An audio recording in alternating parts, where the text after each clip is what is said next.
Vanoti mbudzi yemurombo haibereke, vamwe vanoti huku yemurombo ikada kukandira mazai inokwira mumuti. Kusangana kwetiri kuita panyaya yeversion apo ndichikupai nyaya dzinonge dzichiitika muZimbabwe. Ndofunga munongoziva kuti pamineti rega rega munyika medu yeZimbabwe munongogara muchiitika madrama, kangori kanyika kemadrama.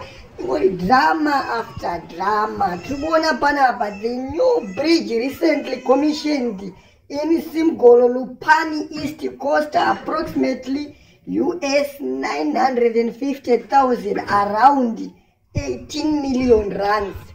Already muri Zimbabwe kana makatarisa ka bridge kari apo nemari yakanyorwa apo, unotonyatsoshaya kuziva kuti mari dzavanenge vachinyora nebasa ravanenge vachitaura kuti vaita zvinenge zvichimboenderana here. Ende munyika macho mumborione mutemo here wekuti kuvanhu pavanopiwa tenda iyi mari peinobuda pachizonotariswawo basa rinenge raitwa nekuziva kwavanoitawo mabasa nemari, mushandiro wemari, vanombozviwekawo here kuti zvinhu hazvisi kuenderana, votorawo matanho. Asi tinotoona kuti tanga kutobudisa kuti tiri kucelebrate kuti tapedza program yatanga tichiita. Ende ukada kutarisa papa vanenge vachitoiti vision 2030, but nemari yacho yakashanda ipapo hazvienderana. Unonyatsoshaya kuziva kuti yavanenge vachiti vision 2030 yacho nemari yavari kushandisa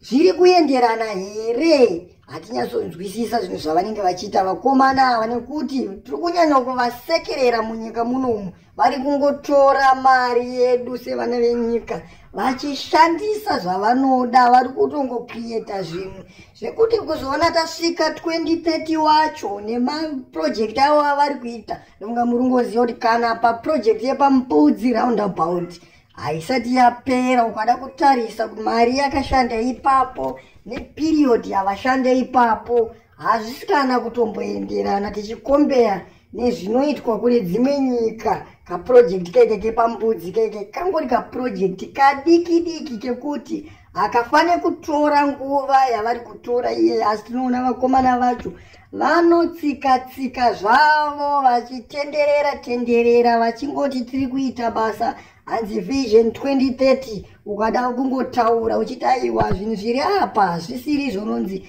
ndimi vanhu veopposition muri kuda kukanganisa vision 2030 yababa vaMunangagwa. But isusu tonyatsoziva kuti vaMunangagwa havasi baba vedu, ndibaba vaShoni naCollins, but ivo vanoda kutry kuti force kuti ndibaba vedu. Asi ini hangu ndakazvimirira ndinotongotaura kuti aiwa vaMunangagwa ngavachizorora, nekuti ukada kutarisa vari kukundikana, havachakwanisa kukontrola maminista avo. Maminista avo akungoita zvaanoda nekuti vari kunyatsoziva kuti vaMunangagwa havana kana chinhu chavanotaura.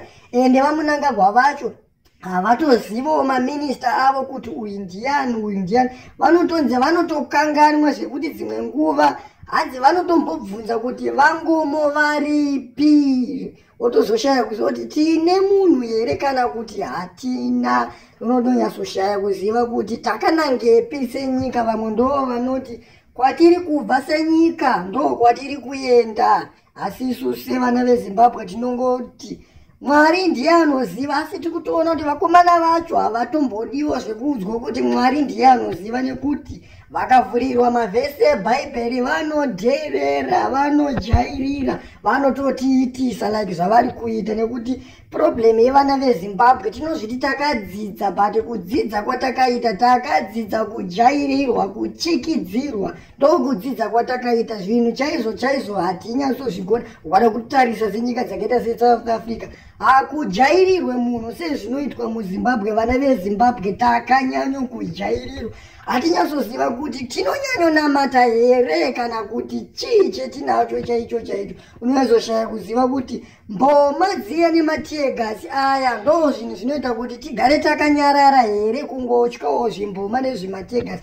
Ukada kutarisa kune dzimwe nyika mboma dziya dzinotobudiswa, matiyegasi anobudiswa, asi vanhu vemune dzimwe nyika havateereri, vanokwanisa kugadzirisa nyika yavo. Asi vana vemuZimbabwe vanotochikidzirwa nebato reZANU-PF ravanenge vakaiswawo pachigaro.